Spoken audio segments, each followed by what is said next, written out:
Бүгін буындардағы сықырлау ауырсыну туралы әңгіме қозғайық. Ассалаумағалейкум, менің есімім Байназаров Олжас Қорғанбекұлы. 14 жылдық тәжірибесі бар травматолог, ортопед және күйік маманымын.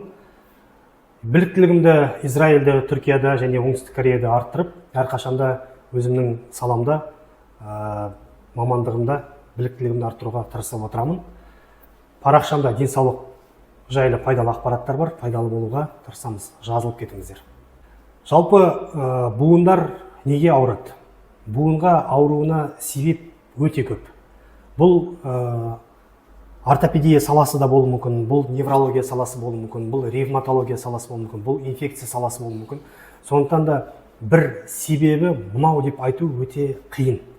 Жалпы буынның құрылысын алып қарайтын болсақ, буын өзі екі немесе одан да көп сүйектен тұратын бір түзіліс. Мысалға, ең көп бізде ауру көп болатын жер ол тізе.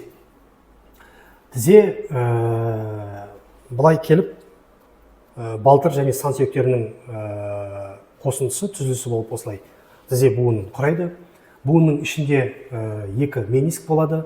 Сол менисктің үстіңгі жағында чашка болады. Бізде қазақтар чашка дейміз, оны надкоменник дейміз. Және сол жерде тағы да крестообразный алдыңғы артқы крест тәрізді сіңірлер болады. Осы заттардың барлығы буынды түзіп тұрады. Және буынның ішінде именно буынды егер сүйекті көздеріңізге елестетсеңіздер, мысалға қойдың жілігін ала салыңызшы. Аталарымыз бүйтіп сүйек мүжіп отырады ғой. Сүйек мүжіген кезде сүйектің тек ұштарын ғана мүжей аласыз. Ортасын мүжей алмайсыз, өйткені ортасы оның жылтыр болады да, ұштары ғана шеміршекпен қапталған болады. Сол шеміршекпен қапталған жерді не үшін істеп қойған? Алла тағала ол амортизация. Және ол жердің питаниясы мықты болады. Яғни қанмен қамтамасыз етілуі, ол жерге оттегінің келуі сол жерде өте мықты. Осы сүйектің ұштары шеміршекпен қапталғандықтан бұл жерде бір-біріне түйісіп қалмас үшін, яғни сызылмас үшін бір-біріне ортасында, екі ортада бізде сұйықтық бар. Сұйықтық синовиальный жидкость деп аталады. Яғни ол буынның ішінде питание беріп тұратын, қоректендіріп тұратын, сол жерде майлап тұратын бір сұйықтық. Әрине, сұйықтық болғаннан кейін, енді сұйықтықты елестетсеңіз, любой сұйықтық ол бір қаптың ішінде, немесе бір заттың ішінде тұрмаса, ол ағып кетеді. Дұрыс қой, мысалға шелектегі су былай қоя берсеңіз, ол ағып кетеді. Дәл солай, тізедегі басқа буындардағы сұйықтық ол бір пакеттің ішінде тұрады. Пакетті бізде латынша бурса дейді, сол бурсаның ішінде тұрады. Ол сұйықтықтың қызметі мына екі сүйектің келіп тұрған жерін майлап тұру, қанмен қамтамасыз ету. Енді ортопедия бойынша бізде буындағы болатын ауырсынуды бұл артроз деп атайды. Яғни артрозды біз ортопедтер емдейміз.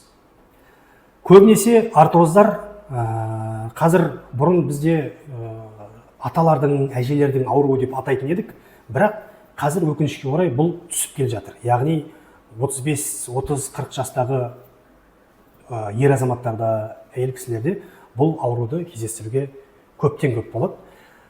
Себебі не деп анықтайтын болсақ, қазір біріншіден біздің экология, екіншіден біздің питание, үшіншіден артық салмақ, гиподинамия, қозғалыстың аз болуы, төртіншіден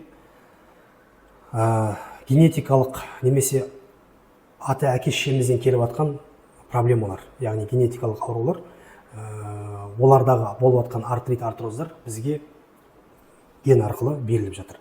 Сондықтан осы артрозды болмауын қаласақ, көбінесе спортпен шұғылдануымыз маңызды. Артық салмақ алмауға тырысуымыз маңызды. Сондықтан гиподинамия, яғни қозғалыстың азаюы, бұл да осы нәрсеге алып келеді. Сондықтан спортпен шұғылдану өте маңызды. Дұрыс тамақтану тоже маңызды. Именно кальцийді смывать ететін заттар бар бізде. Бұл алкоголь және газды сусындар. Любой, холидей болсын, кола болсын, білмеймін басқа да бір спрайт болсын, фанта болсын, бұлардың барлығы кальцийді организмнен зәр арқылы шығарып тастайды. Сондықтан оларды чрезмерное употребление, даже горилла энергетиктер тоже самое осылай действует. Сондықтан оларды чрезмерное употребление, яғни көп қолдану, күнделікті қолдану, ол сіздің денсаулығыңыздың прямо жаман болуына алып келеді. Сондықтан өте абай болу керек бұл питаниеге. Буынның ол біз не істей аламыз, ол сұйықтықты көбейту үшін, немесе оның құнарлы болу үшін не істей аламыз? Айтқанымдай спортпен айналысу, дұрыс тамақтану және көбейтіп отыратын, қозғалтып отыратын сұйықтықты бұл арнайы жаттығулар, ЛФК жаттығулар. Көбінесе біз үлкен кісілерге, артық салмағы бар кісілерге бұны жатып алып істеуді ұсынамыз, яғни лежа жатып аяқты қозғалту, велосипед тебу, бұлай ашу, жабу, бүгу деген сияқты бүкіл процесті сіз жатып алып істесеңіз, сізге ең пайдалы сол болады. Және де 30-дан асқан, 35-тен асқан менің замандастарыма айтарым, мүмкіндіктеріңіз болса, жылына 2 рет сүйекке қаттылық беріп тұратын заттарды бір тексеріп қойыңыздар организмде. Яғни таңертең тұрасызда аш қарынға барып, Олимп немесе инвиво, любой лаборатория, поликлиникаға барып болмасын, венадан қан тапсырасыз, көресіз не болып жатыр, кальций не болып жатыр, Д3 не болып жатыр, железа не болып жатыр, калий, магний не болып жатыр. Олар түсетін болса, сізде риск бар артроз болуға, немесе сүйегіңіздің майысуына, деформирующий артроздар бар. Сондықтан мүмкіндік болса анализдерді тапсырып және салауатты өмір салтын ұстануға тырысайық жігіттер, балалар. Еміне келетін болсақ, артроздың 4 дәрежесі бар. 1, 2, 3, 4 деп аталады. 1 ең жеңіл, 4 ең ауыр. 3 пен 4-те көбінесе біз отаға направление береміз, протез салады, яғни сүйекті кесіп алып тастап, орнына протез салады, эндопротезирование деп аталады.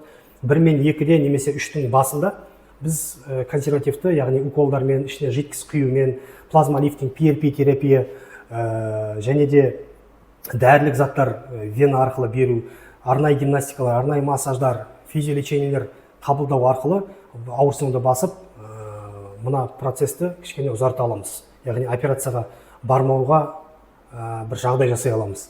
Бірақ 3-ші дәреженің ауыр жағдайында немесе 4-те уже өкінішке орай только операция жасап, эндопротез жасау керек. Сондықтан да өзіңіздің денсаулығыңызға бейғам қарамай, мүмкіндік болса, жылына 2 рет ортопедке қаралып отырыңыз. Кімне 30-дан астыңыз жасыңыз, анализ тапсырыңыз, ортопедке көрініңіз. Біздің клиникада біз бұнымен айналысамыз. Плазмалифтингте бар, физиолечениеде бар, ЛФК-да бар, системада бар, анализдерде де бар, ортопед маман бар. Сондықтан біздің клиникаға келіп, емдеріңізді алып, диагностика жасап, аурудан айығуға, біз себепкер болуға дайынбыз. YouTube каналымызға жазылып, буынға байланысты сұрақтарыңыз болса, комментарийға жазыңыз, біз міндетті түрде жауап береміз.